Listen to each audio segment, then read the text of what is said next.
Okay. Good morning, Neil here with the Off Lit Radio Show and my series Who's Who in Santa Cruz, and I'm with this remarkable lady right here sitting in the back of my truck with my surfboard. This is my office today, and her name is Donna Lind, and she has spent more than 50 years here in the beautiful town of Scotts Valley, and she has a rich history of giving to the city and being a part of the city and making the city tick. And so this morning I'm going to ask her, or we're going to learn about the city of Scotts Valley and about Donna and her career. So Donna, thanks for coming on the show. Thank you for having me. I really appreciate it. Thank you so much. I know it's sitting in the back of the truck, but you know. Well, as I said, through the years I've done lots of interviews, and Have some you? of them have been back at a crime scene. So you got the wetsuit with wetsuit here? Yeah, well, okay, that's a first. That's a first. That's a first. add Show up that. with my wetsuit. Mhm. Yeah. Yeah. So you know, so you moved here from Cambria as a young kid, Yeah. right? Yeah. Family brought you here Yes. in Scotts Valley. First to Santa Cruz. First to Santa Cruz. About 3 years later to Scotts Valley. Okay. So, And then you've been here ever since. been here ever since. It's like the Eagle said, you can check out, but you can never leave. Well, I've always said, I guess I don't do change well, so You're stuck. I'm stuck. I know. I got In a stuck great in place. I got stuck in Santa Cruz. Yeah. What a good place to be stuck. It's a great place to be stuck. Yeah. So you got into local politics and local everything. The police. Well, I laughed that I started taking the minutes for city council meetings when I was high school girl Yeah.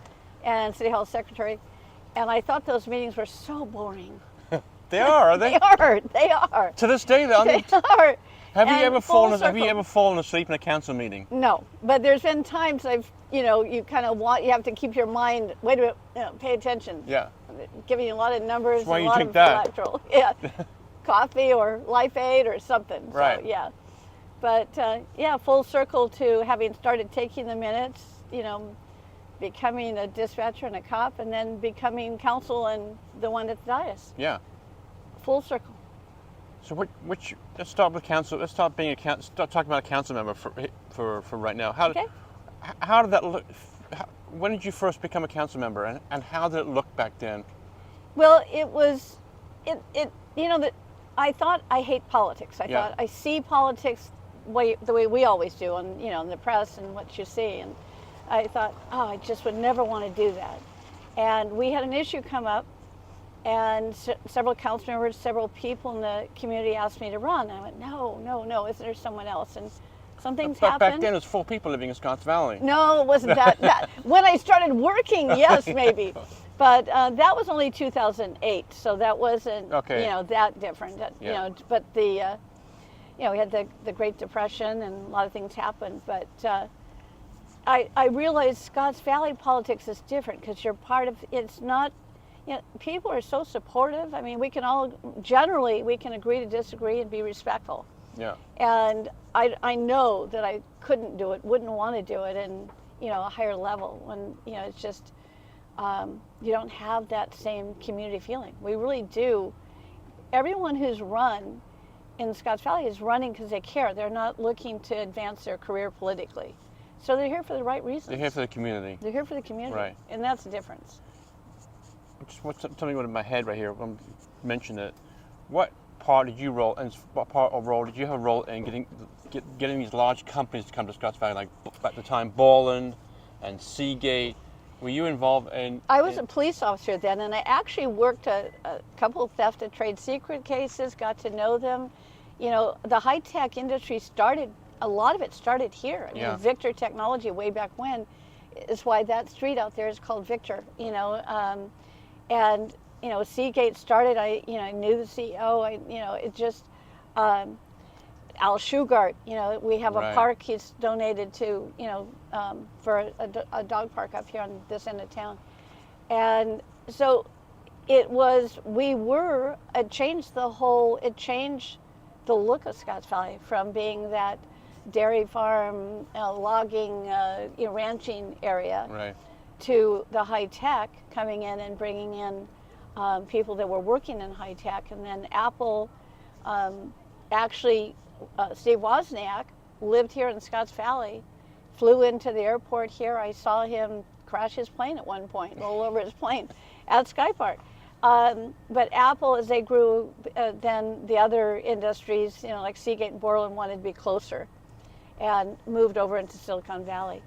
So it definitely, I saw those changes. So when I started working for the city, there was no stoplight at all, anywhere. None. And on Mount Sherman Road, the first one at Scottswood Drive and Mount Sherman Road, I remember when it was put in, we were all like, wow, we have a stoplight.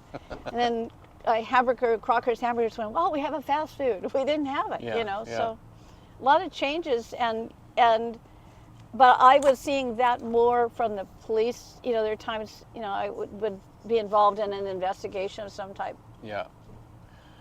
Do you think Santa's Village will ever come back? No, and so many memories and people I know. Give me a memory of Santa's Village. Well, I never went there. I remember driving by there 1,000 times. But. Well, Hocus Pocus, one of the things I remember, he had a show, and was he a magician? He's a clown and a magician. And he did, and in fact, we have a park named for him on Whispering Pines. And he also was Santa at times too over there and did his program. But I have friends that worked as elves, and it just the reindeer, and it was just a really magical place. Yeah. So you've been, how many times have you been mayor? 4. 4 times. Mm-hmm. And it's a 2-year term? 4. No, 1-year term. It's a 1-year term in Scotts Valley. Mm-hmm. Would you have a claim to fame as being a mayor? Is there anything you've changed, or it's? And actually, no. I think it's 3 times this time. Is it? So yeah. There in our position, people think that the mayor has an office and is more involved in inner workings of the city, and that's not really the case. It's you're managing the meetings, you're doing the ceremonial things, right. But really your city manager and the whole council as a whole, right? But they're all under your umbrella, though. Yeah, you're the one that is. It's more ceremonial in that way, in that you're running the meetings and you're signing the proclamations, and you're that face of the council. But really, you don't have more power than the other council members. Is there a Donna Lind Day in Scotts Valley? No. Is there a proclamation out there? I've had some proclamations. What are they waiting for? I don't know. Right? They did put a. Hey, come on, Scotts Valley.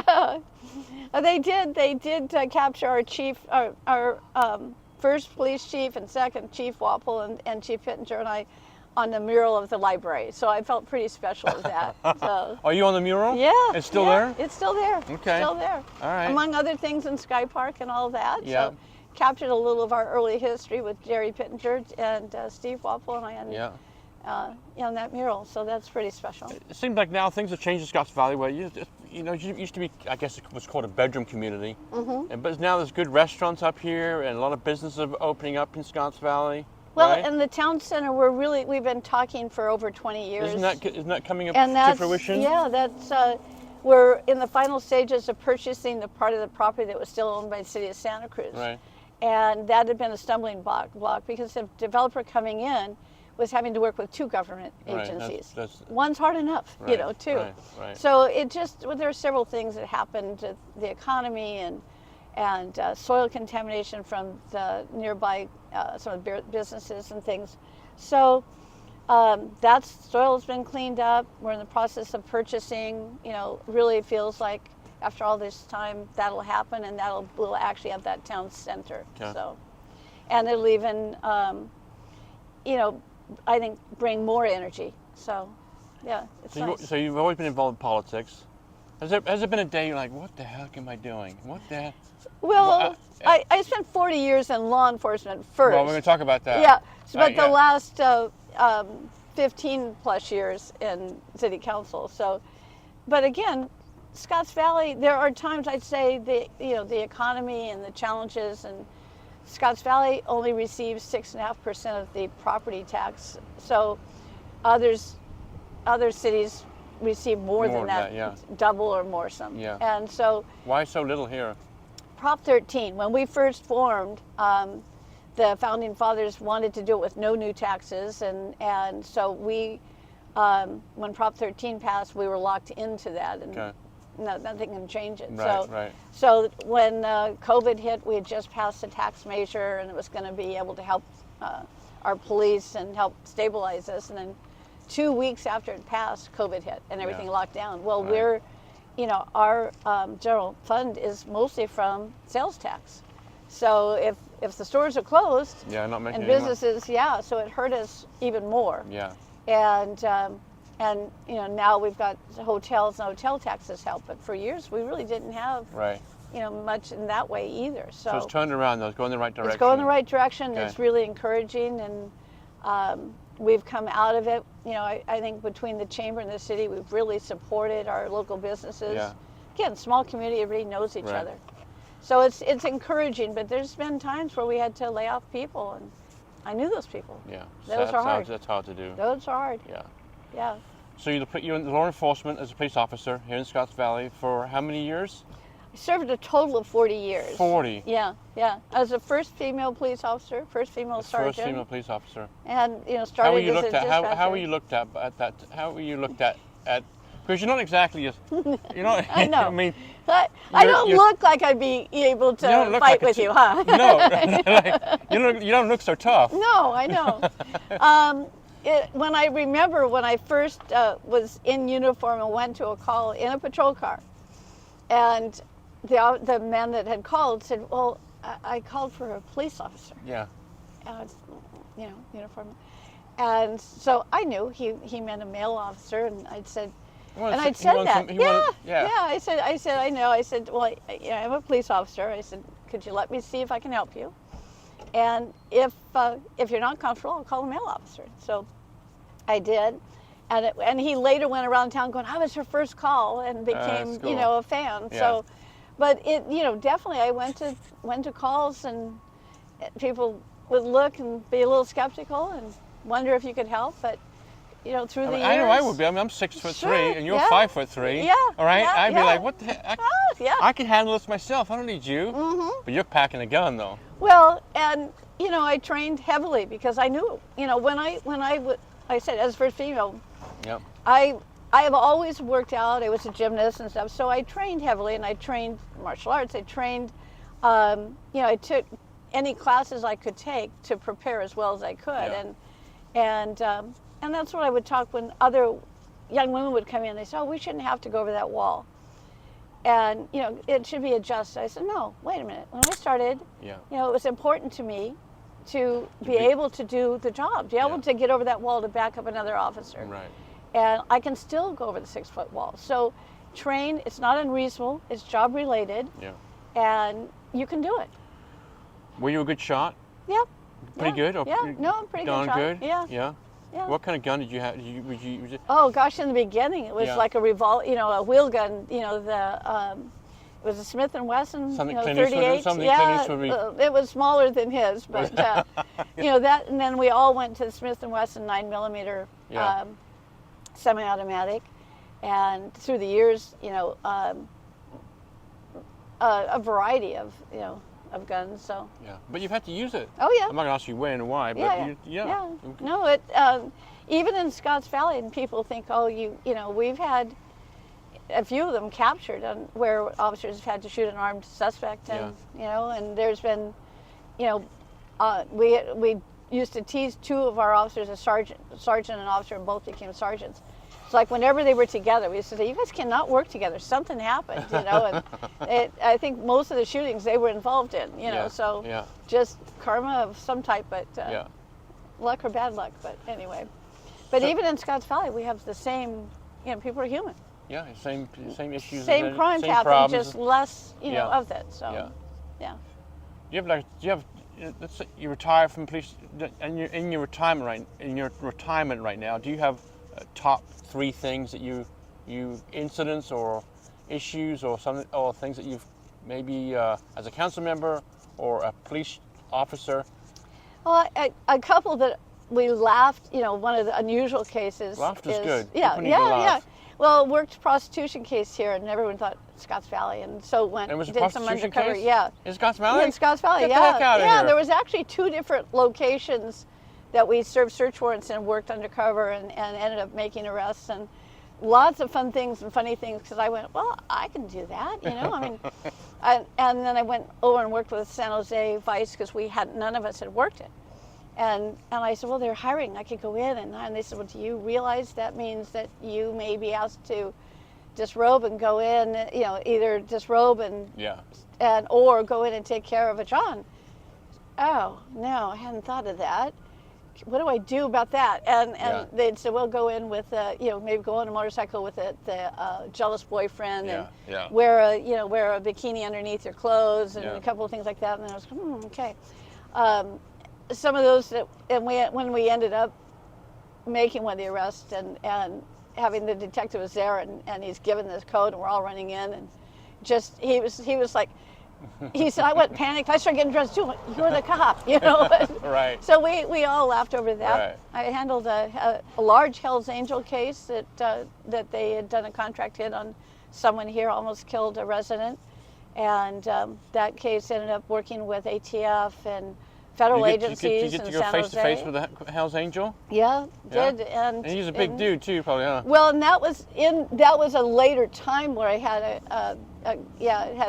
came face to face with one on an incident and stuff. But the case that we worked, that I took the lead on, ended up the president of the Hell's Angels had ended up in 10 Most Wanted and FBI list, and it stretched across the United States, and we arrested the suspects out of state, and really very involved, and and really a look into the other side, that side of the society that you don't realize that some of the things happen. Too many people think that that's just a social group, and don't understand what actually goes on. So was there a really tough day that you had? I'm recalling my friend Hillary Brandt. You know Hillary? Mm-hmm. And Hillary and I dear friends, and I know she had such a really hard time when she was mayor when those two officers got shot. Yeah, they were friends of mine. Yes. Right. Butch and Elizabeth. Yeah. Right. Did you ever have a tough day like that? Yeah, we also had lost an officer, and I was also working when the CHP officer that was killed on Highway 17, and two of my officers tried to do CPR, and someone we knew. And this is before the war. This is before the. This would have been in the 90s. Yeah. Early 2000s, maybe. Yeah. Late 90s, early 2000s. And I, was working when Butch and Elizabeth, it's just good friends, and then we had Damon Gutzweiler was killed here. Yeah. But here, I think some of them, I keep hitting the mic, there's some of the cases that were hardest is when you're working with a loss, I've worked homicide cases and things, but I can remember one of them that stuck with me for a long time was a child molest, and it ended up having to arrest the father and the children and infants and that were taken into protective custody, and just that's sad. That's one years later still sticks with me. Yeah. It's I had to pry the fingers of the little babies off and hand her to a social worker. And they don't understand, So yeah, there have been several. I've just thankfully we've got such support in our community that even when the sheriff's deputy Damon Gutzweiler was killed and Alex and others were injured, we had people in the community bringing cookies and bringing cards to the police department saying, it isn't our officer, but they knew we would know them. Right. And so much outreach that just warms your heart. When you have a normal job like anybody else, you know what to expect, right? Steve Clark, Santa Cruz PD, probably, yeah. You know what to expect when you go to work each day, but with a police officer, you don't. You never know. You don't know what's going to happen. You don't. And part of that is what I actually liked about law enforcement. Every day was different. Yeah. And you make a difference, but it's always different. He's going to say, "Wait, you're doing interviews now in the back of a truck." Yeah. Deputy chief, he's retired deputy chief from Santa Cruz. You probably would have interviewed him, and he's probably done them from the back of a truck too. So, yeah, but. No, you've enjoyed your life, right? You've enjoyed. Oh, definitely. You wouldn't change it for the world, huh? No, even the difficult times, you learn from it, and even those cases that were so hard, I know it made a difference. Yeah. And it, sometimes you feel so helpless when someone's hurting. We recently lost Chief Steve Wapple Sr., who I'd worked with throughout, and a godparent to his kids and very close, to their family. Right. And you feel so helpless when someone's battling illness and cancer and you can't do anything. Yeah. And that's, I think, the hardest for anyone who's, anyone, and then particularly when you're used to serving as in law enforcement or fire service or a veteran, at least you feel like you can do something. Yeah. If someone's hurting and they've suffered a loss, maybe you can go get the bad guy. You can offer some support. You can do something. Yeah. And that is probably what meant a lot to me. Even So yeah, it's been a really good career, and I think being in Scotts Valley made it more special because there's just so much community support. Yeah. So when you go out to like local schools and talk, right? Mm-hmm. And like career day, mm-hmm. Which hat do you talk about? Do you talk about giving back as far as being a council member, or do you talk about being a police officer? Well, I talk about both. I usually talk about council, but I always bring trading cards with me because I still kept my trading cards, and talk to them also about those young girls and boys, and study and think about this as a career and. Stay out of trouble, so you have those options, and it's a way to talk to them about it and say, hey, thankfully I didn't get into trouble. I had that opportunity. I didn't close doors by maybe making some bad choices. Right, so, right. I use it for both. Yeah. Just, hopefully to inspire them and particularly the young girls to let them know, even a small young woman, that I was, could do it, and they can too. Yeah. So. Well, I'm glad I got to meet you. Yeah, thank you. It's good to meet you too. Thank you for doing the interview in the back of my truck. I added to my list of the first something. Right? So yes, yeah. Anyway, thank you so much for the time. Thank you. And thank you for your service, of course, to this community and this community. And Scotts Valley is a great, it's a neat little town. It is a really good town. And one of the things I didn't mention, I want to just mention is that I'm also part of Fallen Officer Foundation. Okay. And that is a local nonprofit that assists our first responders, firefighters, police officers, CHP, Harbor Patrol in times of crisis. Yeah. So, we're all volunteers and we raise funds to assist. So we've how do you raise funds? We have usually the main fundraiser is our annual dinner dance at Coconut Grove that we do in February, and it's a tribute to those that have fallen, and a silent live auction. Is that just for Scotts Valley? Is that for all Santa Cruz County? So Fallen Officer Foundation assists first responders who have served in Santa Cruz County, and we do some really good work, and it's a way to continue giving back, and there's strong community support for that as well. That again, Santa Cruz County appreciates their first responders. Yeah, they do. Yeah. Yeah. So. I know. So you can find it under scfof.org. Repeat that. SC for Santa Cruz. FOF for Fallen Officer Foundation. .org. Okay. And there's also a social media presence under Fallen Officer Foundation. Okay, cool. Yeah. Thank you so much. Yeah. Had a great time. Thank you. Both Enjoyed coming it. Up here. Voice map talks. Okay, good. Oh, yeah. So you I'm did freezing to death this morning. I got my heat, I got the heater on in my car. I'm going, this is ridiculous. I know, but you knew if you got Scotts Valley, exactly. the sun would be shining. Still got my yes, shorts on. That's right. Okay, thank you. Thank you.